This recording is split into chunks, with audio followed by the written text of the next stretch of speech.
Selamat malam Bapak Iqbal yang saya hormati. Hari ini saya akan presentasi tugas besar saya atau capstone project saya ya, tentang analisis project persediaan dan penjualan produk dan pada toko retail pakaian dengan saya sendiri yaitu Valentino Vivianus.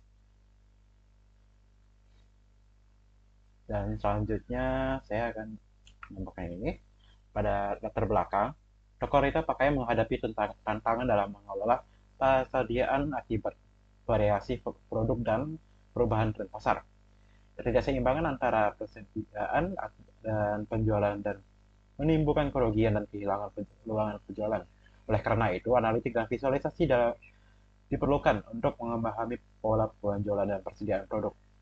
Penelitian ini menggunakan dataset publik dari Kaggle untuk menggambarkan pola tersebut secara umum. Dan kita ada beberapa rumus masalah seperti ini. Bagaimana pola penjualan produk pakaian pada toko retail berdasarkan data penjualan tahun 2023? Bagaimana karakteristik penjualan produk dari jika ditinjau dari di tingkat penjualan yang terjadi? Produk pakaian apa saja yang memiliki tingkat penjualan tertinggi dan terendah dalam periode analisis? Selanjutnya ada bagaimana penjualan produk pakaian berdasarkan periode waktu tertentu. Selanjutnya ada tujuan. Ada beberapa poin dalam tujuan ini, yaitu menganalisis pola persediaan dan penjualan produk pada toko retail pakaian berdasarkan data tahun 2023, mengidentifikasi produk pakaian dengan tingkat penjualan tinggi dan rendah, mengetahui tren penjualan produk pakaian berdasarkan periode waktu tertentu, menyajikan hasil analisis persediaan dan penjualan produk dalam bentuk visualisasi data. Selanjutnya ada landasan teori. Landasan teori yang pertama yaitu analisis dan detail. Analitik data adalah proses mengelola data menjadi informasi bermakna digunakan untuk mendukung pengambilan keputusan berbasis data. Dalam retail analitik ini digunakan untuk yang pertama ada analitik permintaan.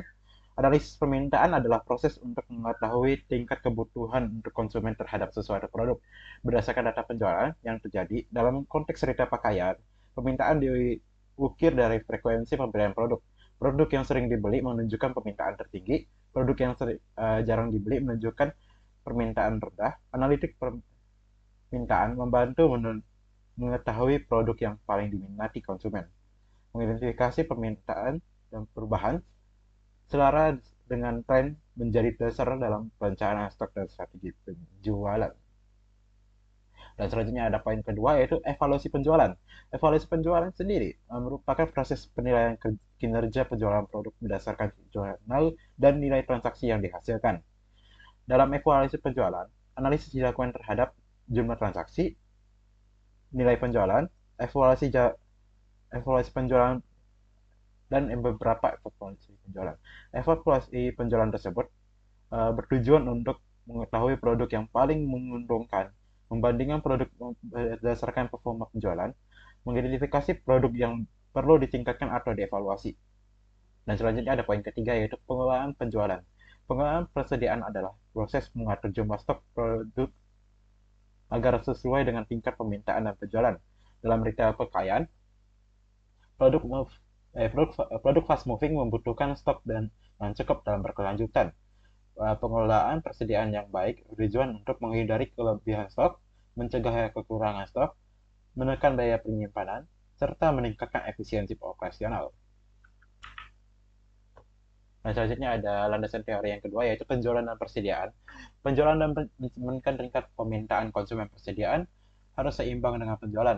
Itu ada beberapa poin yaitu produk dikualifikasi menjadi fast moving atau yang sering dibeli, slow moving atau yang jarang dibeli. Pada dua perbedaan ini, fast moving dan slow moving ini cukup berlawanan dengan sifatnya, yang dimana dapat kita latihkan sendiri fast moving yang sering dibeli, yang dimana produk tersebut memiliki demand yang tinggi dari permintaan dan penawaran, sedangkan slow moving memiliki permintaan dan penawaran yang rendah dalam suatu produk itu. Dalam konteks ini, yaitu penjualan dan pembelian pakaian dalam bentuk sekunder, ini merupakan hal yang cukup sering terjadi. Analisis penjualan membantu perencanaan stok tersebut. Landasan teori yang ketiga yaitu visualisasi data. Visualisasi data ini dapat menyajikan informasi dalam bentuk grafik membantu memahami data yang kompleks.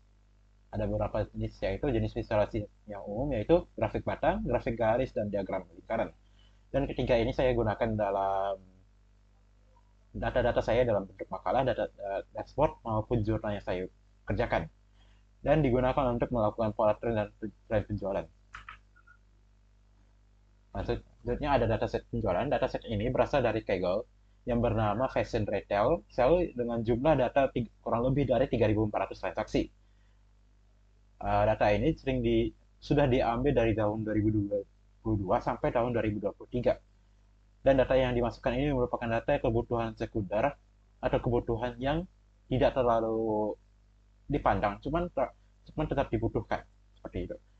Dengan tujuan data ini digunakan sebagai representasi transaksi retail pakaian dengan atribut utama yaitu item purchase, purchase amount atau USD dalam bentuk mata uang USD, data set purchase, payment method, dan review rating. Dan berikut sebelahnya adalah contoh data Kaggle yang saya ambil dan ada berupa linknya. Dan selanjutnya ada tools yang digunakan. Pada tools yang digunakan ini, pada penelitian ini digunakan beberapa tools pendukung analisis data. Python digunakan sebagai dalam pembahasan program utama karena fleksibel untuk pengolahan data. Google Colab dimanfaatkan untuk proses eksplorisasi dan preprocessing secara online. Pandas digunakan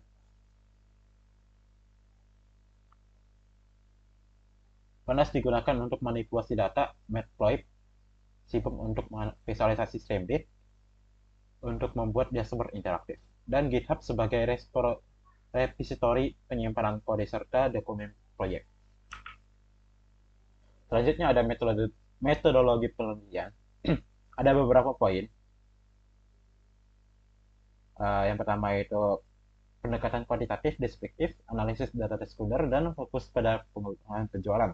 Penelitian ini menggunakan pendekatan kualitatif deskriptif yang menganalisis data untuk menggambarkan kondisi penjualan tanpa pengujian hipotesis. Data yang digunakan merupakan data sekunder dari Kaggle. Tahapan penelitian. Tahapan penelitian dimulai dari memahami struktur data, membersihkan data dari nilai kosong, melakukan processing, dan menganalisis data secara deskriptif, dan menyajikan hasil dalam bentuk visualisasi. Dan selanjutnya ada data processing.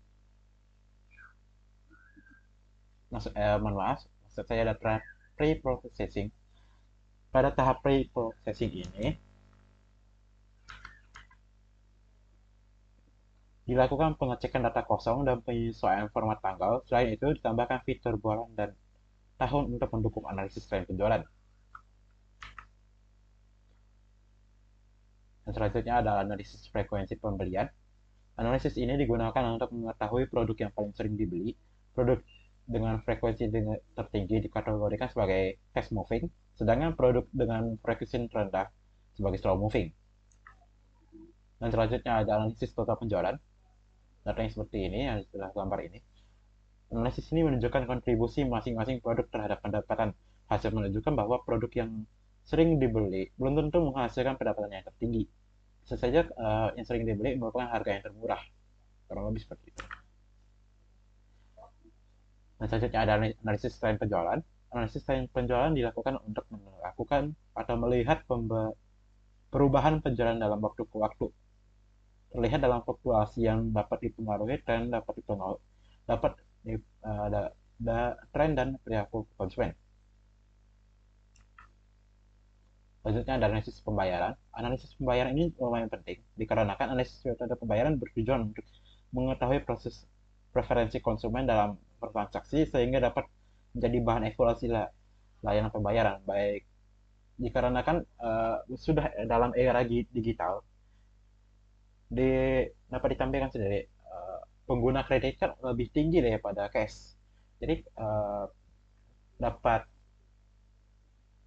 diambil kesimpulan, kita dapat menambah evaluasi tentang kredit card dan menambahkan indeks-indeks tertentu untuk kredit card dan cash tetap dijaga. Namun tetap pengeluaran dalam cashnya itu dapat dikurangi seperti itu.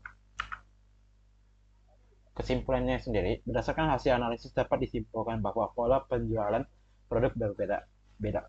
Produk fresh moving membutuhkan pengolahan stok yang stabil, sedangkan instalasi sangat membantu dalam memahami pola, pola penjualan dan mendukung pengambilan keputusan. Dan selanjutnya saya akan menampilkan coding saya ya, eh, yang untuk menghitung analisis pola penjualan produk retail pakaian ini dengan dibuka dengan ini, yaitu tabel data penjualan, di mana tabel data penjualan ini terisi oleh kurang lebih 3.400 data, ya seperti itu, dengan beberapa indeks seperti ID card, item purchase, plus amount atau USD, data set, data purchase, review rating, dan payment method. Selanjutnya ada frekuensi pembelian per produk. Terlihat sendiri, cukup lumayan banyak dari segi jenisnya, dari belt hingga sampai suit head atau sun head. Sehingga belt menduduki posisi tertinggi, sedangkan sun head mendapatkan posisi yang terendah. Grafik ini menunjukkan jumlah transaksi pembelian ini untuk jenis produk. Produk dengan frekuensi tertinggi menunjukkan kebutuhan konsumen yang bersifat rutin, sedangkan produk dengan frekuensi yang rendah cenderung bersifat selengkapnya, atau sebagai pelengkap saja. Dan selanjutnya ada total nilai penjualan per produk, yang kurang lebih seperti ini, di mana tunik seperti posisi tertinggi dan sunhead lagi-lagi di posisi terendah, mengikuti dengan temannya itu dress. Dan grafik ini menggambarkan kontribusi nilai penjualan tiap produk. Produk dengan nilai penjualan tertinggi belum tentu paling sering dibeli, namun memiliki nilai transaksi yang lebih besar dari pembelian. Dan kita bisa lihat sendiri dari tren penjualan bulanan dari tahun 2022, yaitu bulan Oktober, hingga 1 tahun ke depan, yaitu tahun Oktober 2023. Dengan melihatnya tren ini, tren penjualan menunjukkan fluktuasi analisis periode waktu. Perubahan ini dapat dipengaruhi oleh faktor musiman, tren mode, dan perilaku konsumen dalam menentukan waktu pembelian. Nah, selanjutnya ada distribusi mode pembayaran yang seperti saya jelaskan tadi, yang dimana distribusi metode pembayaran menunjukkan preferensi konsumen dalam bertransaksi. Metode pembayaran yang dominan dapat menjadi dasar pengambilan konsumen seperti itu. Ya, ini kesimpulannya yang seperti tadi ya.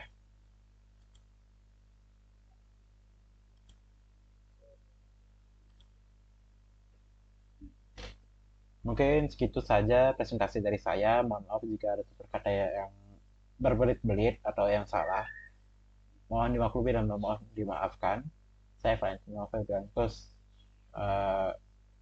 izin undur diri. Terima kasih.